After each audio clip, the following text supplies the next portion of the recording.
A few weeks ago during Steam Next Fest, I made a video where I set out to play 50 demos. After playing each demo, I gave them a rating from 1 out of 10 based on how good I thought they were. Long story short, out of the 50 demos I played, only 3 games got a perfect score out of 10 from me.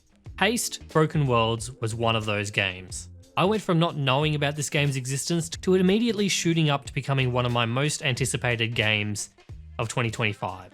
Haste Broken Worlds, now shortened to just Haste, is a roguelike game where the main objective is to go fast. Its movement system is very similar to that of a Tribes game, where momentum is gained by jumping and landing on downward slopes at the correct angle. Momentum is kept by continuing to do that over and over in successive fashion. It is such a simple gameplay premise, but it's the satisfaction of the gameplay that really makes the game work. After spending 20 minutes with the demo, I knew this game was for me. But, I still had some kind of reservations going into the full game. The demo is such a vertical slice of what the game is going to be like. Kind of thinking, what is the difficulty scaling going to be like in the full game? And, can the very simple gameplay loop, jumping and landing on slopes like at the right angle enough to hold up under the weight of a full game? And the answer to those questions is mostly yes. Before we get into the review, I do have a disclaimer to give. I was given a review key for this game by the folks at Landfall, and while I do not think that receiving a free key will affect my judgment of this game, I do like to disclose whenever I'm given things for free, just so you guys can form your own decisions about that. So to answer the question of if the relatively simple movement controls can withstand the length of the full game while still being fun, the answer is yes. The movement controls and physics of the game are almost flawless. The movement is smooth, the controls are easy to learn, the satisfaction of dodging obstacles while building speed and momentum, of hitting down ramps perfectly is an absolutely amazing combination that, despite my problems with the game, I can't keep away because of how good the gameplay just feels at a base level. My problems with Haste come from the game built around the gameplay. This game is a roguelike technically, but it kind of just feels a bit weird to call it one. The main objective of the game is to complete what this game calls shards, which are essentially gauntlets of levels that have a boss at the end. You start shards with no items, but you can gain them as you go. You have a health bar and 2 lives. To lose all of your lives and you will have to restart the shard from the start. If you beat the boss, then you beat the shard and then you unlock the next one. You don't get to keep your progress between shards, they are all meant to be done with your character starting from scratch. Each shard has increasing difficulty and different level themes that mix things up a bit, which is fine. I think this progression style works. There is also meta progression, so you can unlock more and different items to find on your runs, as well as unlocking permanent character progression, like increasing the amount of lives you start with or increasing your stamina and health. The problem really comes more from how the shards themselves work. After you complete your first level in a shard, you are presented with a map, which lets you somewhat plot which course best suits you to get to the boss. The blank circles are just regular levels, and all you need to do when you enter a regular level is to reach the end of the level. You are somewhat given a time limit to get to the end of the level because there is a corruption eating the level from behind you, so if you're too slow then you will lose.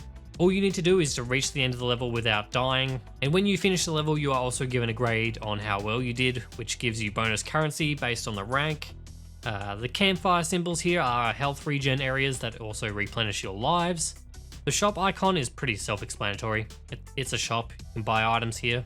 The spiky circles are rift levels, I think they're called. They are, much harder levels that will reward you with an item at the end if you complete them, but they are much harder and therefore much more dangerous. There are also these question mark levels, which are chance encounters. These can range anywhere from just being given, a random item or lives to having to complete a challenge. The chance encounters, I'm not gonna lie, they kind of suck. I get the idea between choosing these to be, a very risk versus reward kind of deal, but way more often than not, the risk far outweighs the reward. Some of the challenges are fine, like the one where you need to survive in an arena-like level for a certain amount of time. There was also this one where I had a limited amount of time to get through 5 rings to escape. There was another one where you left a snake kind of trail behind you and you had to go around and collect a bunch of things, and if you hit the snake trail you failed it. I really liked those challenges, but there were other ones that just felt plain unfair. There was this one challenge where I needed to catch up to a character in like a quote-unquote friendly race that I am still yet to beat. The major problem with these challenges are that you lose a life for failing any of them. Losing a life for the survival one where you're getting blasted at is something that I kind of get, but not the ones where the situation doesn't really present any danger, like the one where it's like a friendly race and you just have to catch your friend. For some reason, I just cannot beat this one. I wouldn't be so upset that I can't beat it if it wasn't the challenge that I ran into the most while playing this game. I've come across this challenge at least 6 or 7 times, whereas all of the other challenges I have only encountered once or maybe twice at most. But because of how difficult and how punishing this one challenge is, I am instantly dissuaded from wanting to take any path on the map that has any of these challenge encounters, because I really just do not want to play this one challenge that can just ruin my run. Now, you can buy more lives as part of permanent character progression, so later in the game, the trade-off probably isn't going to be as bad for giving these a shot, but because they are so hard and you will encounter the hard challenges early on, it kind of teaches players who are just beginning the game to try and avoid these. I'd suggest lowering the difficulty of them or adjusting the scale of the good versus not as good chance encounters early on in the game, just to get players more used to engaging with a major part of the game, which at the moment just kind of feels like it sucks. Now, all of the levels in the game are procedurally generated. Every level has a beginning and an end and a pathway to get to the end, and it's filled with hills, dips and jumps. The level generation in this game is pretty good for the most part. Never playing the exact same level twice teaches players to think quick and adapt to unforeseen challenges. I would say about 90% of the time the level generation is fine. With the other 10% of the time, the level layouts can be quite unfair, or just straight up bullshit. I haven't come across a level that I think was unbeatable, but there were definitely more than a few times where I lost a life because there was absolutely no way to adapt to what was coming by the time I could see the obstacle. Almost all of the time, it's some kind of massive jump that comes from almost nowhere. And if you have the life to spare, then normally you can get it right the second time with hindsight on your side, but it can feel unfair if you do not have that extra life to spare, and then a bad jump just becomes the thing that completely ends your run.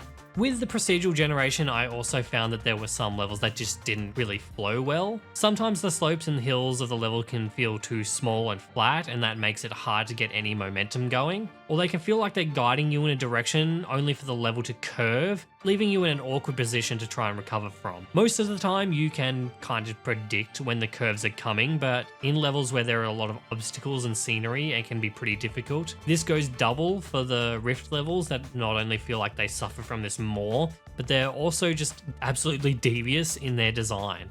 Luckily, the gameplay doesn't really require perfection from the player. There is enough leniency that you can get away with some moves that feel like they should be more punishing, but not so lenient that it feels like it invalidates the satisfaction of playing the game properly.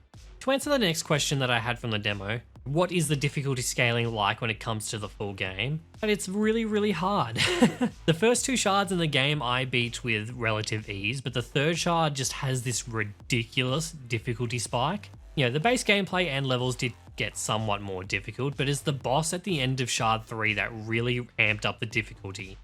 So there are only 4 bosses throughout the entire game, even though there are 10 shards, which means that the bosses repeat. But when they do, they are much harder variants of the original ones you versed. And by harder variants, they are more or less the same, but they start to spam attacks and lasers to a more and more ridiculous degree. I don't know who at Landfall really likes lasers, but they need to be reined in. Like, Haste is well and truly blasted past its gaming laser quota. Like, you need to stop this insanity, because what is this? I think the bosses in this game could definitely use a bit of a rework, especially the snake boss. This thing was never fun to fight.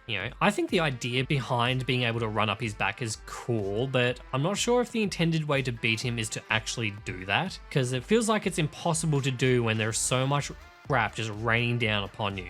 And a lot of the bosses are like this. They feel a bit flawed and they don't feel as tightly designed as the regular game. I know this review is kind of leaning negative at the moment, but I think it's because the gameplay in general is just so good that it really does make the sore spots of the game just stand out that little bit more. That's all I have to say for the gameplay for now, so let's move on to the story of the game. The story of the game is alright. We play as Zoe, a girl with the ability to travel between worlds who has decided to use that power to deliver letters to people. apparently. The whole universe seems to be ending, and Zoe is out to find out why this is happening and try and stop it. Along the way, we meet a few friends and maybe not friends. The cast of characters are really fun, and each of them are very unique. It's all written well enough. I wasn't ever too invested in a lot of it, but it's a good enough catalyst to cater for the gameplay and give us an ultimate goal to achieve and strive for. It's easily ignorable though if, all you want to do is go fast. But, there is just enough substance in the story to make it interesting.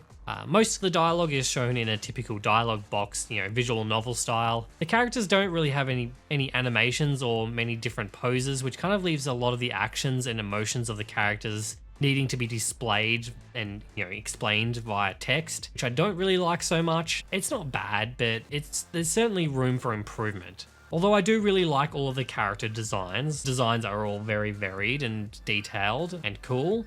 And look, the art style in general of the whole game is pretty good. I definitely think this is Landfall's best looking game that they've ever made. I liked the looks of pretty much every different biome the game takes place in, but there are times when the game just looks downright gorgeous. For example, like one of the desert levels has the chance to have this kind of sunset weather that I thought looked really great. I liked how the sun reflected off the sand. That was awesome. Every now and then, when entering a level, there is a small chance for the game to just completely change up how the game looks. The first time it happened to me, all the colors were washed out except for these purple trees. There was another time where the whole color palette just turned into like this green kind of thing, which I thought looked really cool. But then there was this one other time where everything went pixelated, and I really hated that one. I mean, overall, I think that it is a cool little feature. It reminds me of the inverted Crash Bandicoot 4 levels, which was also cool, but, it was a little bit hit or miss, which is kind of like what this is. It's a bit hit or miss. More hits than miss, though. Other than that, the game has a pretty slick and minimalist presentation. A lot of the hard elements are small and out of the way, which I think lends to making the game a bit more cinematic and makes it more easy to focus on the gameplay at hand, which is good because that's the shining beacon of the game. When it comes to menus and text, everything is easy to read, nothing is convoluted. And when it comes to stuff like item descriptions, everything is very simple to understand. Moving on to music, look, I have nothing bad to say about the music of this game. I think it is as close to perfect as you can get. I'm starting to think I'm biased when it comes to music that's really bassy and heart-thumping. The music in this game just really sells the feeling of wanting to go fast. If I had to describe the soundtrack, it's a mix between, kind of upbeat electronic, drum and bass, and maybe a bit of chill step. Those might not be the most accurate descriptors, but hey, it's a driving force in making you want to go faster. It's a major contributor to setting the tone of the game. No notes. I think it's as close to perfect as you can get. So this game is classified as playable on the Steam Deck. It's not fully verified, but I decided to give it a shot anyway, and it's fine. It runs well. I did not experience any frame drops or slowdown while playing on the Steam Deck. I did, however, find it a bit hard to adjust to controller because when I was playing on my main PC, I was playing mouse and keyboard. But I can absolutely see myself playing more of Haste on the go because the controls are simplistic, and once I got the hang of, playing with an analog stick rather than just, keyboard, it did feel very good to play. It's definitely well worth playing it on the deck. As for how the game runs on PC, it runs like a dream. I do have an RTX 4070 Super graphics card, so my PC might be a bit overkill for this game, but again, I had no slowdowns or crashes and no major bugs either. There were some minor bugs where I sometimes kind of phased through walls that I probably shouldn't have, and maybe took a little bit of damage in places that I don't think I should have either, but other than that and some general weirdness from the procedural generation, I didn't experience anything that actually broke the game. In conclusion, would I recommend playing Haste? Absolutely. Despite my huge grievances with the game, the base gameplay alone makes this game worth playing. It is simple, it's addicting, and it is so very fun. It's a testament to how good the gameplay is that I still give this game a solid recommendation, despite its flaws. I still think it's fantastic. I hope that Landfall continues to work on this game because I think that there is much more that could be refined and expanded on with Haste. I mean, even if they don't, I still like this game as it is. But, I would like to see some quality of life improvements, added to the game, such as the ability to re-roll shop items, and also maybe balancing the prices of them, because they are kind of expensive and it does sometimes feel very hard to get any kind of build started unless you are having some kind of god run, or the kind of stars align with the shop placements in the shards. As of the time of this review, I have not yet finished the game. It is very hard. I think I might have understated that before. This game is hard and it gets much harder. I have made it to Shard 7 and I'm sitting at about the 6-hour mark of gameplay time. So I would expect the full game to take around 10 hours, give or take, for completion. The overall playtime of the game depends on how hard you're finding the game or how easy you find the game.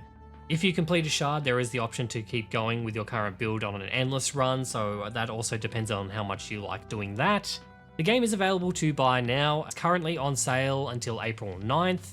It's currently $24 Australian, moving up to $30 Australian or $20 USD after the sale ends, and I think it is well worth the asking price, even off of sale. The game is only available on Steam for now, but I reckon this one may get a console release, considering how it plays pretty decently with controller, and it seems like it'd be a waste not to port this to consoles at some point in the future. I do think this would be a very good Switch game, or maybe Switch 2 game, who knows. So that's all I have to say about Haste. Thank you so much for watching this video. If you have made it this far, then please consider leaving the video a like and subscribing if you haven't already. If you have played Haste, then let me know what you thought of the game in the comments below. Many thanks to my YouTube members, Controlled Killer, Yellow, Melodia, and Jingles. Absolute legends. If you think my content is worth supporting with more than just a description, then you can do so as a YouTube member. Perks are on the screen, but I also have a community Discord server that is free to enter, as well as a Steam curator page if you want to check any of that out. Links to everything in the description of the video. Thanks for watching this video, and I will see you all soon. Or maybe you won't see me soon. This game still has its hooks into me, so see how long that lasts for.